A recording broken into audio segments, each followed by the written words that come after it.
Okay, Proverbs chapter 13. Okay. Take it away, Susie. Okay, the contrast of the upright and the wicked. That's a subtitle that I have. Starting with Proverbs 13, verse 1. A wise son accepts his father's discipline, but a scoffer does not listen to rebuke. From the fruit of a person's mouth, he enjoys good, but the desire of the treacherous is violence. One who guards his mouth protects his life. One who opens wide his lips comes to ruin. The soul of the lazy one craves and gets nothing, but the soul of the diligent is made prosperous. A righteous person hates a false statement, but a wicked person acts disgustingly and shamefully. Righteousness guards the one whose way is blameless, but a wicked person, no, but wickedness brings the sinner to ruin. There is one who pretends to be rich but has nothing. Another pretends to be poor but has great wealth. The ransom of a person's life is wealth, but the poor hears no rebuke. The light of the righteous rejoices, but the lamp of the wicked goes out. Though through overconfidence comes nothing but strife, but wisdom is with those who receive counsel. Wealth obtained from nothing dwindles, but one who gathers by labor increases it. Hope deferred makes the heart sick, but desire fulfilled is a tree of life. Amen. One who despises the word will do badly, but one who fears the commandment will be rewarded. Okay. Amen. All 14, right. New Living Translation. Okay. The, the instruction of the wise is like a life-giving fountain. Those who accept it avoid the snares of death. A person with good sense is respected. A treacherous person is headed for destruction. Wise people think before they act. Fools doesn't, and even bring about their foolishness. And unreliable. What is this? Messenger uh, stumble into trouble, but reliable messenger brings healing. If you ignore criticism, you will end in poverty and disgrace. If, if you accept correction, you will be honored. It is pleasant to see dreams comes true, but fools refuse to turn from evil to attain them. Walk with wise and became wise. Associate with fools and get in trouble. Trouble chases sinners, while blessing rewards the righteous. Good people leave in inheritance to their grandchildren, but the sinner's wealth passes to the godly. A poor person farm may produce much food, but injustice sweeps it all away. Those who spare the end of discipline uh, hate their children. Those who love their children care enough to discipline them. Amen. The godly eat to their heart's content, but the belly of the wicked goes hungry. That's the end. Okay, guys, there it is. Proverbs chapter 13. So, which verse jumped out at you? What are the verses that really hit home? So, go ahead and share. Baby Catherine, what is the verse that jumped out at you? Verse 24, Pastor Bert. Verse 24. He who spares the rod, in my translation, the NIV, hates his son, but he who loves him is careful to discipline him. So when we talk about parenting, that's what we're dealing with, right? Parenting. And so we're talking about this idea of loving your children and hating your children. So your actions towards your children speak. A lot of parents, see, this is the thing. I grew up and I don't think my parents ever really said, I love you, Bert. I love you, Bert. You know, I don't think that was their generation, you know. And then when the next generation comes, especially growing up in America, then you start saying, I love you, I love you, I love you to your children. But here, it's not about, there's a princess. We are in chapter 13. Proverbs. Thank you, Pastor Bert. But the idea of what you do, how you treat your children shows whether you love them or hate them. Isn't that interesting? Mm-hmm. It's not just the words, you know, which obviously it's good, but it's also how you treat them. And here it says, he who spares the rod hates his son. Well, the rod is intended to discipline your son or your children, right? It's a form of punishment. Like maybe when I was growing up, you had to deal with the belt. In other cultures, you had to deal with the, what is that thing that, from a branch? Cane pole. I said it was a broom. A switch. A switch. In the Philippines, it's the broom. Or a Coconut broomstick. broom. Oh, okay. So, and those are forms of discipline, right? Those are forms of correcting your children. Now it says, he who spares the rod hates his son. When your son or daughter, right, when they do something wrong and you don't say anything or do anything, you just let it go, all in the name of, because I love you, so I'm just going to let it go. Well, what you're really saying is because you don't care enough to correct them, you really hate them. You really don't care. Isn't that strong? You really hate them. Well, the reason why I don't want to correct, because I don't want them to hate me, or whatever reason why you don't. I don't want to confront them. I don't want any drama, all these things. And it's like, well, you're really hating them. Why is that? Why do you think it's a form of hate when you don't discipline or you withhold the rod from them? Why is that hateful? Because you're not Well, teaching Pastor- them anything. Okay, one at a time. Right. What?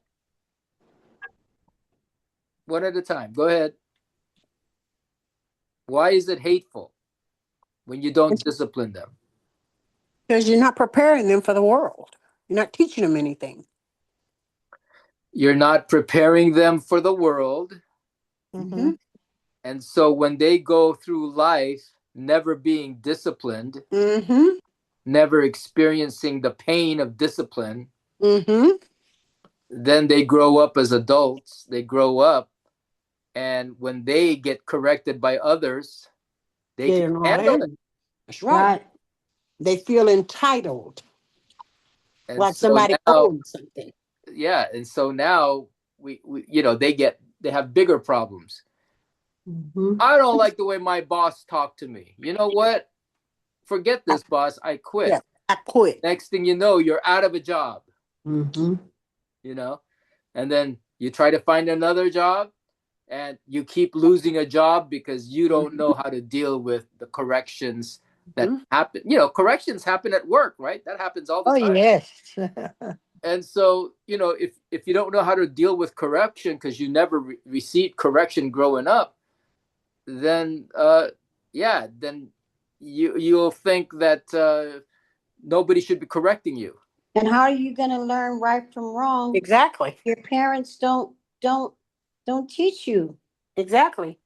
My mother used to tell me, if I don't care, I'm not gonna say nothing. But I say something because I care. If I hit you, I love you enough to call the ambulance. Somebody else hit you, they're gonna leave you for dead. But Mm. that's very powerful when you say it that way, Mm-hmm. right? Yeah, Well, I care enough to let you know what I think you're doing that's is wrong, right. That's and right. and for Mm. for me not to talk to you and tell you what you're doing is wrong, I'm There you the one go. who's really showing that I hate you. Mm-hmm.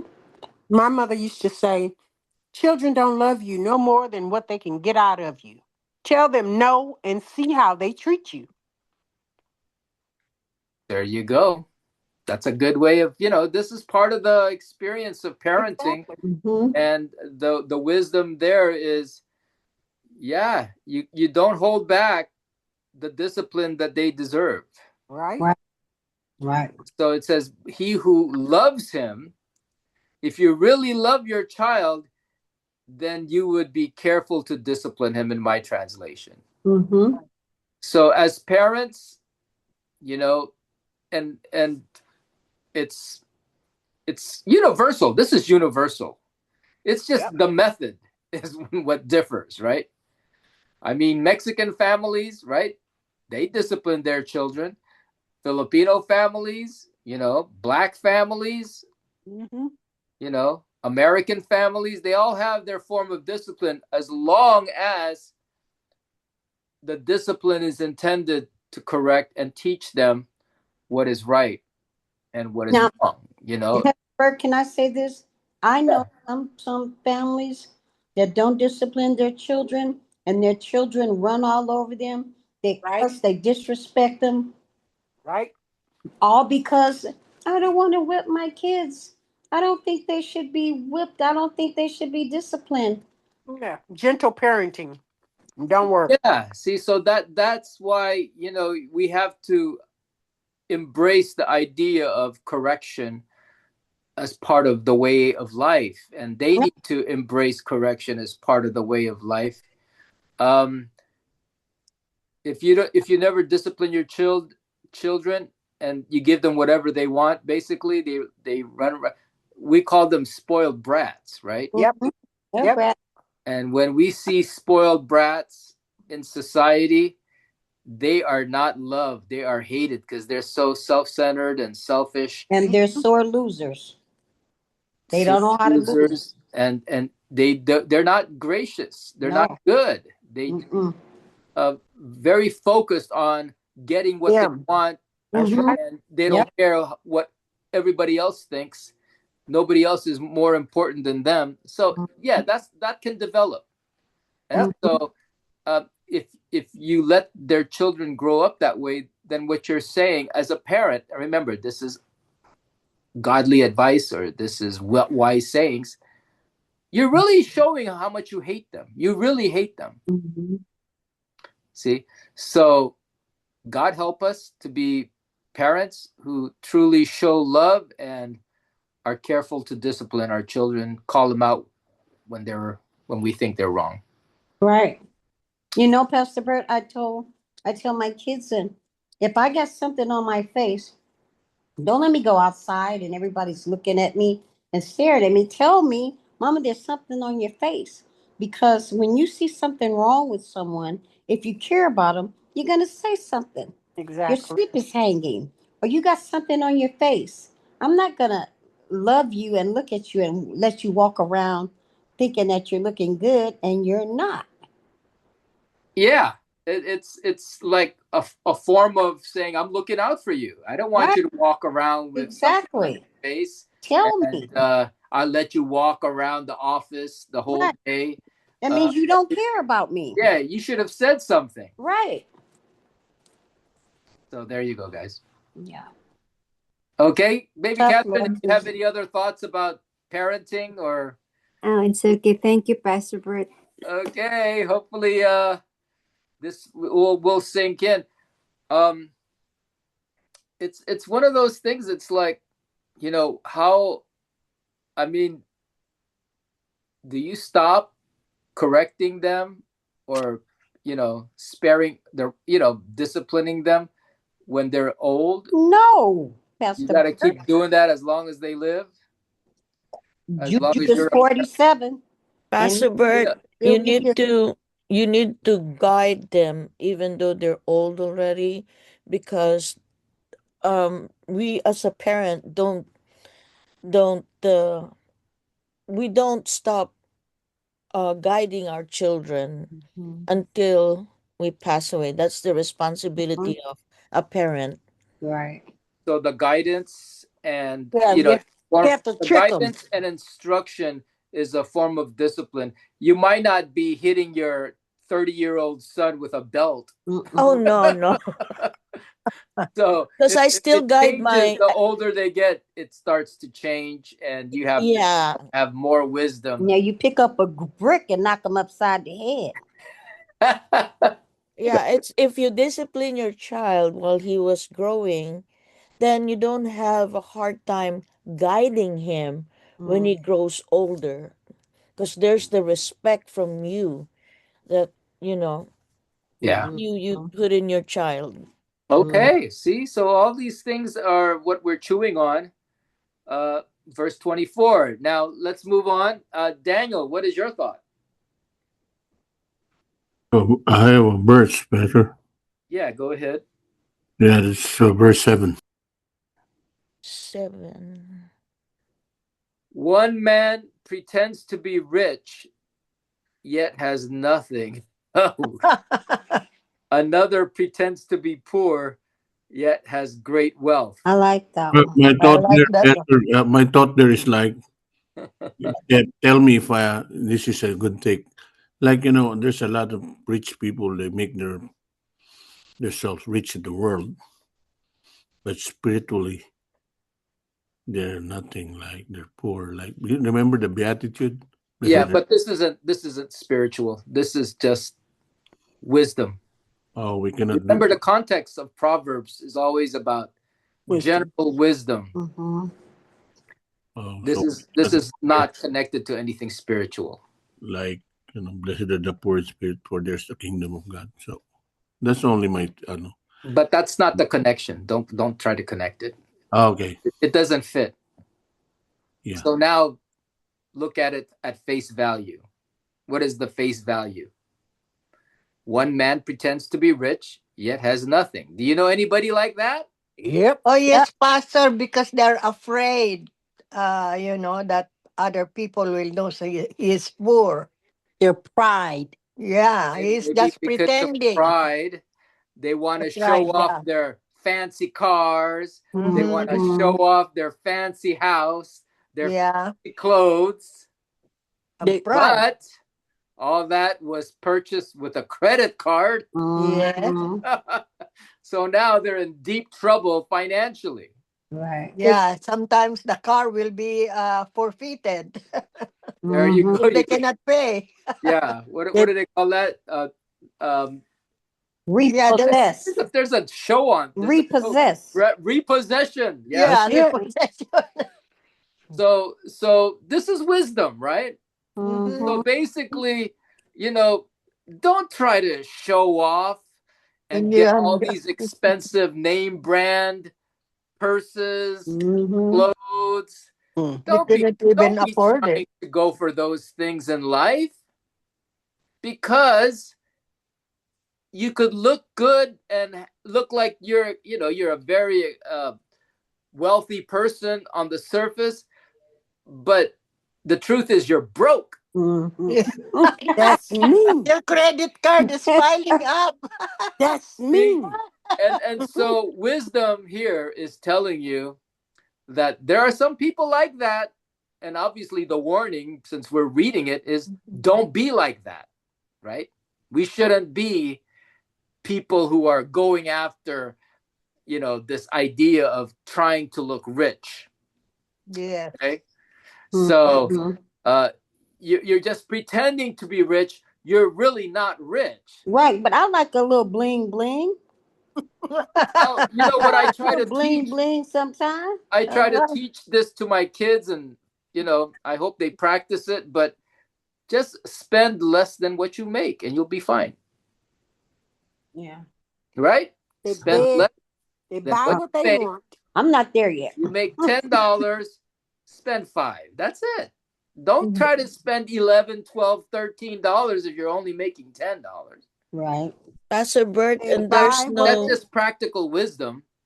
and And there's no peace in you because you keep on trying to make this your own world of being rich. And Right. yeah, so so you have no if you've peace. ever been in debt so much that your paycheck disappears as soon as you get it, because you got all these debts, because you got your fancy cars, fancy house, and fancy clothes. Uh, you know, you're gonna get yourself into trouble. So wisdom says, um, there are some people like that, but wisdom for us is don't be that way. But the next Live, part is interesting. Pastor, live by your means. Yeah, that's why spend less than what you make. Yeah. Right. And then this is again practical advice. And then the second part of it, and I think this applies to a lot of Ilocanos, because I grew up Ilocano. Kuripot. They said kuripot. So yeah, they're considered. The term is Stingy. yeah, stingy or cheap. What's the other term? Yeah. Frugal frugal. Frugal. Frugal, yeah. That's the or miser. No, politically we're correct just wise. is frugal. But I'm speaking from my own personal tradition and history. But it says those who are poor, um, you know, they really have a lot of wealth. Yeah. They pretend to be poor, like they're not always spending. I'm not pretending. I'm poor. Yeah. But I Pastor You're, feel Bert, I I'm feel poor too. wealthy. Okay, but I Pastor feel Bert, it's like you're with your friends and they're spending lots and lots and lots. How about you? What are you going to spend? I hardly buy anything. yep, that's me. I didn't So, like it. so to them, you look like you're broke, you're poor, because you're not spending like the way we're spending. You right? But to be honest, you got all these money in your savings account because you don't Mm-hmm. you don't spend. Right. You got a good savings account, and then when you're in trouble financially, those who pretend to be rich, they can't take care of that. But those who pretend to be poor, they'll say, "I have the money to take care of it." Right. Pastor You know? Bert, Pastor Bert. Okay, go ahead, For princess. me, the meaning of great wealth, it may include wisdom, faith, character, peace, a clear conscience, and God's favor. Mhm. Wealth is not only About money, money. but also true wealth Character. is often quiet and unseen. Yeah, Mm. I mean, if you want to start exploring those areas of what true wealth is and what true, poor and all that, that's there for you to explore. But I'm just working with the face value. Yeah. One man pretends to be rich, yet he has nothing. If you want to spiritualize it, I mean, I'm trying, because this is what we do anyway. We chew on it. if you're spiritually rich and then you act like or you pretend you're not spiritually rich, okay, that could be one way of processing it. Another one, he who pretends to be spiritually poor yet is really spiritually rich or has spiritually great wealth. I mean, it gets complicated if you start building on spiritualizing it. You can, obviously, you can, and if it helps you, great. But we're just starting off on the face value of wisdom says there's two kinds of people in the world. One pretends to be rich, but he's really poor, and one pretends to be poor, yet he really has a lot of riches. Yeah, I mean, like my thought, Pastor Bert, like, remember the rich guy who have the barn and I'm going to eat, drink, and, and the Lord came in and, hey, I'm going to take your life right now. Yeah, Oh, but that's not pretending. That's this is this that one is a story about somebody who wanted to build bigger barns. He has too much wealth, which isn't a lie. He has a lot of wealth, but remember, his focus was, I got so much wealth, I got so many things, I need a bigger barn for it. So Yeah. I'll build a bigger barn, and when I build that barn, right, We'll store. Put more stuff in it. Yeah, we'll store the wealth. no, what he's gonna say to himself is, now that you have all these riches, why don't you go ahead and rest and enjoy your wealth for the rest of your life, because you worked really hard, and so now it's time for you to enjoy it. And Yeah. Jesus said, "You fool, don't you He realize died. your soul is required of you today?" ouch. And it's the priority of life. So he's rich in the world sense, but poor spiritually. Doesn't want to help. Well, so you got to, I hear about people who says, "Oh man, um, I am ready to retire. I'm going to be close to retirement. I just need to make thousands of more dollars so that I can retire. I just need to." And then the day they retire, because they've been working so hard, that they reach a point where they say, "Now I'm ready to retire." What happens? They die. They die. They died. They got sick. That happens. It All happens. the money went to the I mean, hospital. it happens. If you're single, it's very sad, right? But if you have family, then the family's gonna get it most likely, and they'll fight over it, and they'll probably kill each other for it. What money does, right? Oh yeah. The root of all evil. So that's a different story, not connected to this verse. But again, This verse go, you Pastor Bert? don't want to start spiritualizing Proverbs too much, because if you do, you miss the main point, right? And the main point here is, don't pretend to be rich. And if you had a choice between this two, which one would you rather be? The person who pretends to be rich and looks rich to everybody, but is really poor, has nothing, or a person who pretends to be poor, yet he has great wealth? Which one would you rather be? That one. Poor and The humble. latter one. Right? Isn't it better to just, maybe everybody looks down on you, they think you're poor, you go out to a restaurant, everybody's ordering drinks, expensive drinks, and you're ordering, I'll just have a Iced tea. yeah, Iced tea.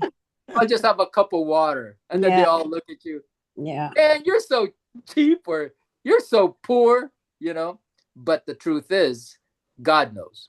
Can I share something, Pastor So, Bert?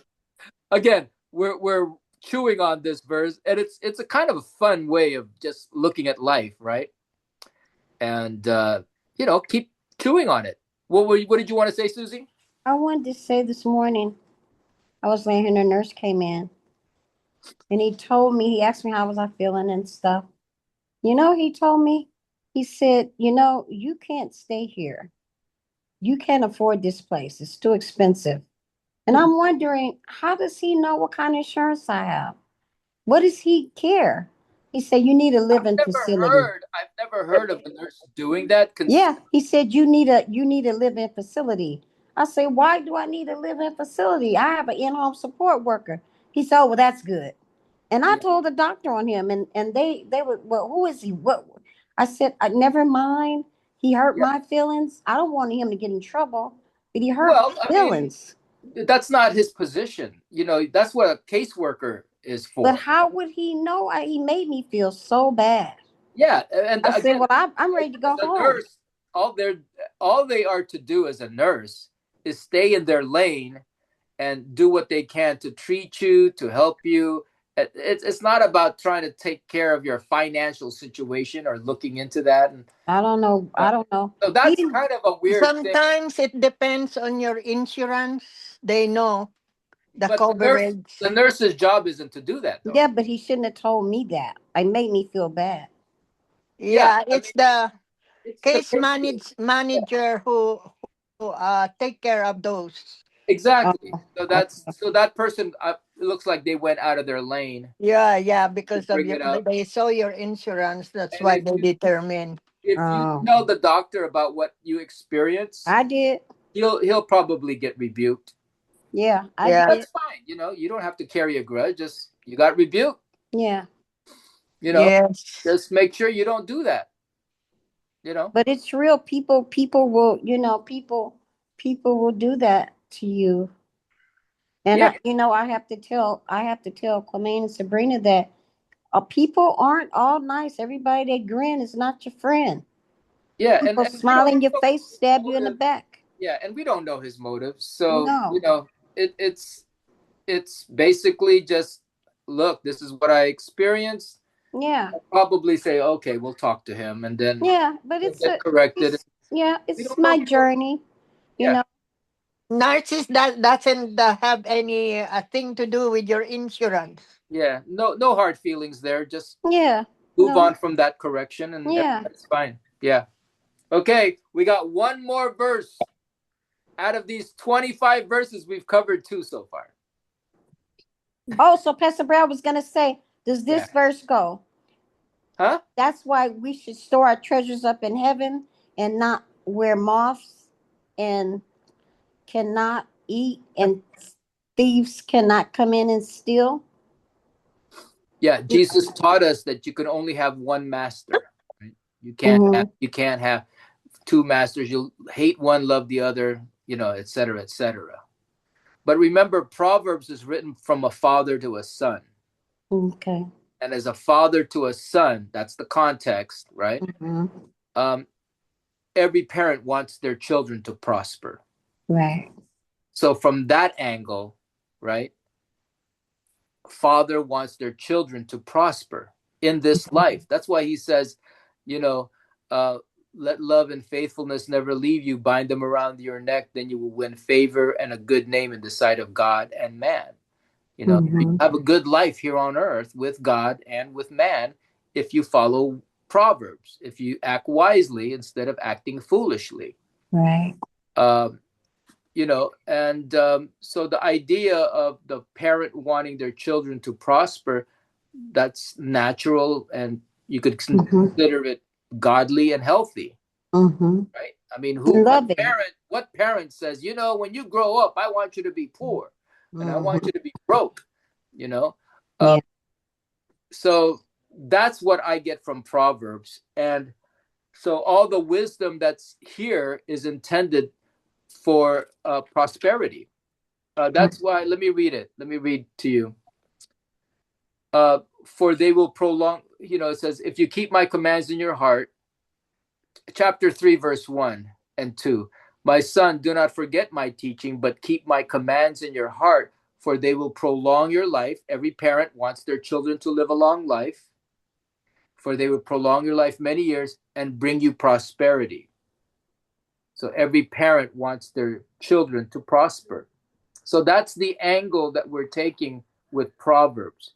Now, as far as spiritual, right? Jesus already taught us that, don't build your treasure here on earth, but build your treasure in heaven. Mm-hmm. And then for where your heart is, So your treasure also. that's where your treasure is. So that, in a sense, teaches us to not make the things of this world a high priority. Mm-hmm. But it doesn't condemn you for having, a successful business or, Mm-hmm. doing well. I mean, the rebuke of rich people is that you're greedy. That's the Mm-hmm. rebuke. So as long as you're not greedy, you can prosper. Use your prosperity to bless others. Mm-hmm. And that's a good thing. Okay. Um, does anybody else have any verse, or else we can wrap it up? One more verse, maybe? Mm-hmm. How about verse 10? Pride only breeds quarrels, but wisdom is found in those who take advice. Yeah, that's good.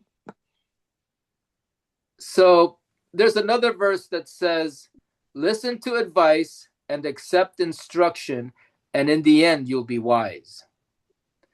Do you know, me as a pastor, when I'm trying to give advice, some will take it to heart, but not everybody takes it to heart. Yeah, they will do their own thing. Yeah, they'll listen to what you have to say, Yeah, but but when it's time for them to act, they'll do their own thing. yeah, See, so wisdom says, definitely listen to advice, and listen to it so much that it might go against what you think, and it's worth. Oh, baby Catherine found it. Proverbs 19:10, is it? Baby Catherine, go ahead and read it for us. Proverbs 19:20, Pastor Bert. Okay. Okay, where is it? It's here. Listen to advice and accept discipline, and at the end, you will be counted among the wise. Okay. So listen to advice and accept instruction, and in the end, you'll be wise. What is that? 19:10? Did you say? 20, Pastor Bert. 19:20. 1920. 1920. See how my version says it. Yeah. So listen to advice and accept instruction, and in the end, you will be wise. True humility is being able to accept instruction and accept advice, and you actually follow it. Here's an example. I'm just going to speak from personal experience. I give advice, I even give instruction, but instead of that person receiving the advice and accepting instruction, they start giving me excuses why they can't do that right now. Yeah, because they don't want to follow your But instruction. they don't want to follow the advice. They want to Yes. continue to do what they want to do. Uh-huh. Eventually, that's the way it happens. You don't get wisdom by doing your own thing. You got to listen to somebody. It's like a boxer, right? A boxer is the one who is fighting in the ring, and then when he goes to his corner and sits down, you got advisors there. Your Right. coach, Yeah. they're telling you what you need to do. Uh-huh. But the boxer will go out and do whatever he wants to do, Yeah. Get beat up. instead of following the advice of your coach and trainer. And that's kind of the tension. But if you make it your habit, that's why it's good to memorize a verse like that. Listen to advice, accept instruction, and in the end you'll be wise. If you listen to advice all the time, accept instruction all the time, guess what? You're going to say, oh, now I get it. Now I know what you were trying to say. Wisdom has now come to you. Yeah. Okay? Does that make sense?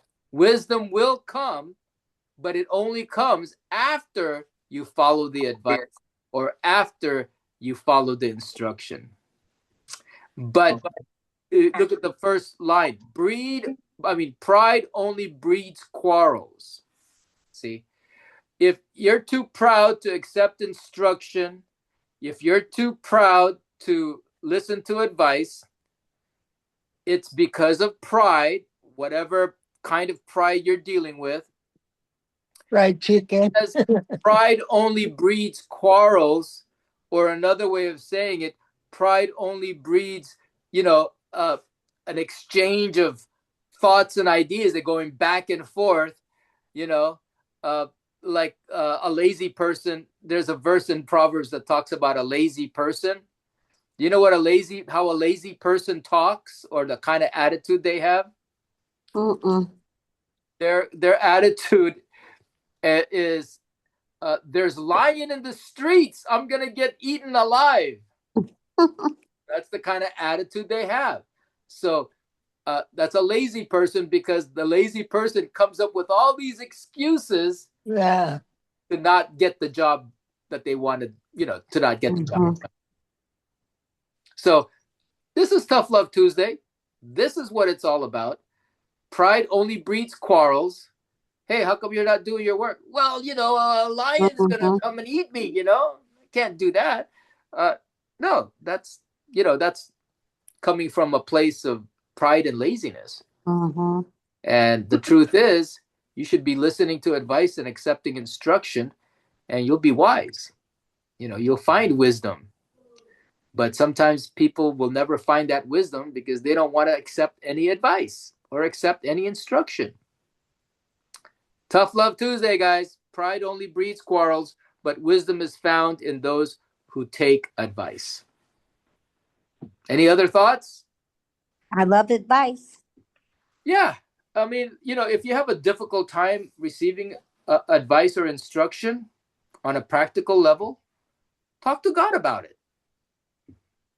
That's a good start. God, so and so is giving me advice and instruction.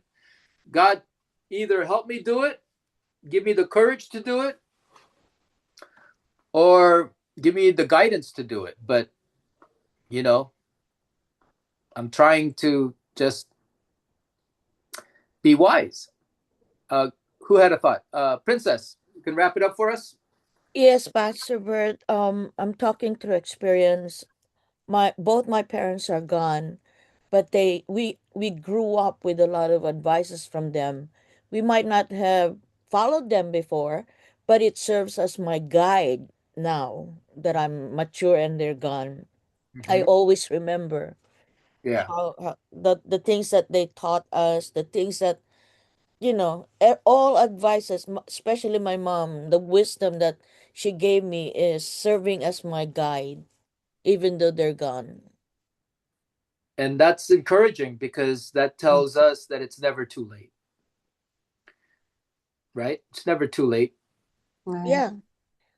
Even though it seems like, oh, it's over, they've passed. No, Right. words have remained with you and Mhm. continue to be a guide.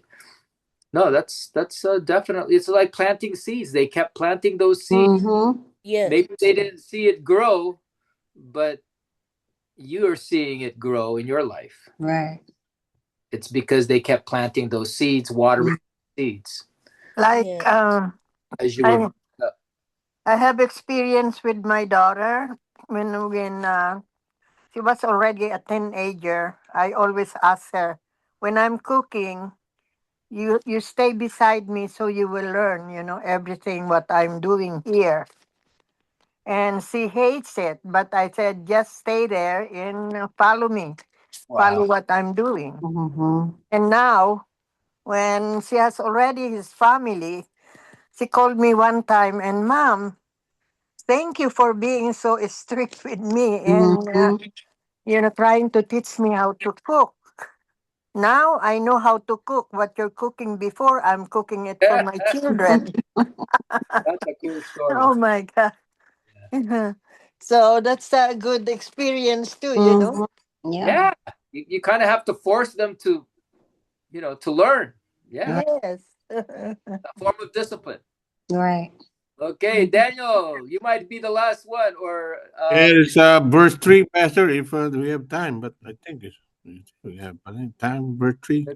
depending on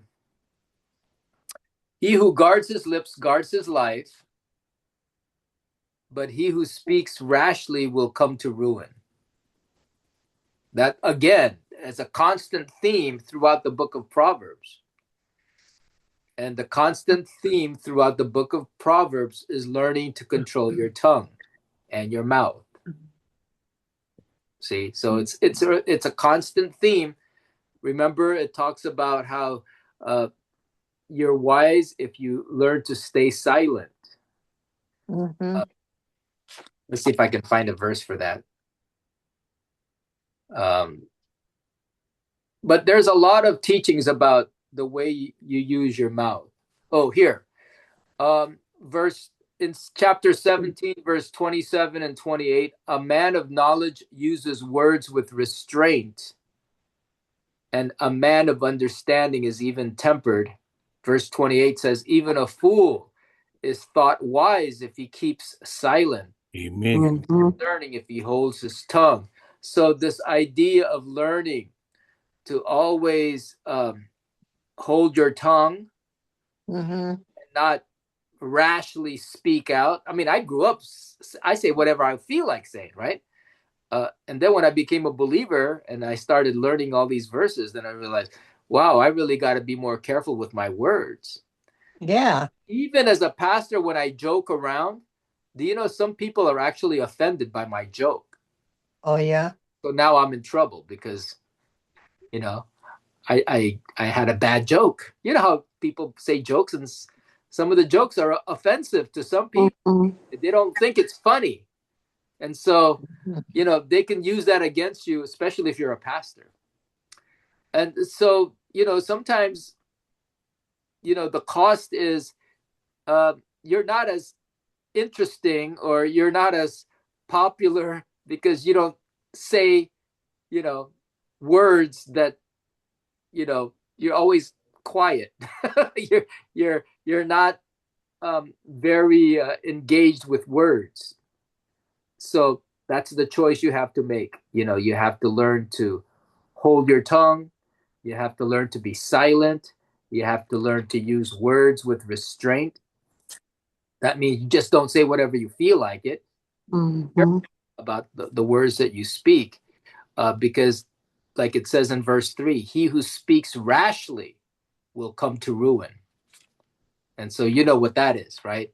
When you speak rashly, you're just too quick to speak without thinking about, if I say this, you know, is it going to be understood? But this is part of, you know, this is part of your exchange in society, in the marketplace. You know, you have to know how to speak wisely and not just speak whatever you feel like saying. You know, people like that, right? Yep. Yeah. Yeah, I just say whatever I feel like. Don't tell me what to do. Blah, blah, blah, blah. And we season our words with salt. It's like, why are you saying that? Oh, yeah, I say whatever I want. Goes on, and they get, you know, they get in trouble with, you know, everybody. Get in trouble with the police. Get in trouble with your, you know, with your classmates, with your teachers, with, you know, your boss, because you say whatever you feel like saying, and, you know, you didn't take the time to be careful if what you're saying is right. So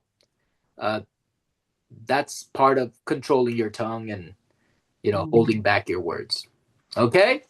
Okay, we're good to wrap it up in prayer.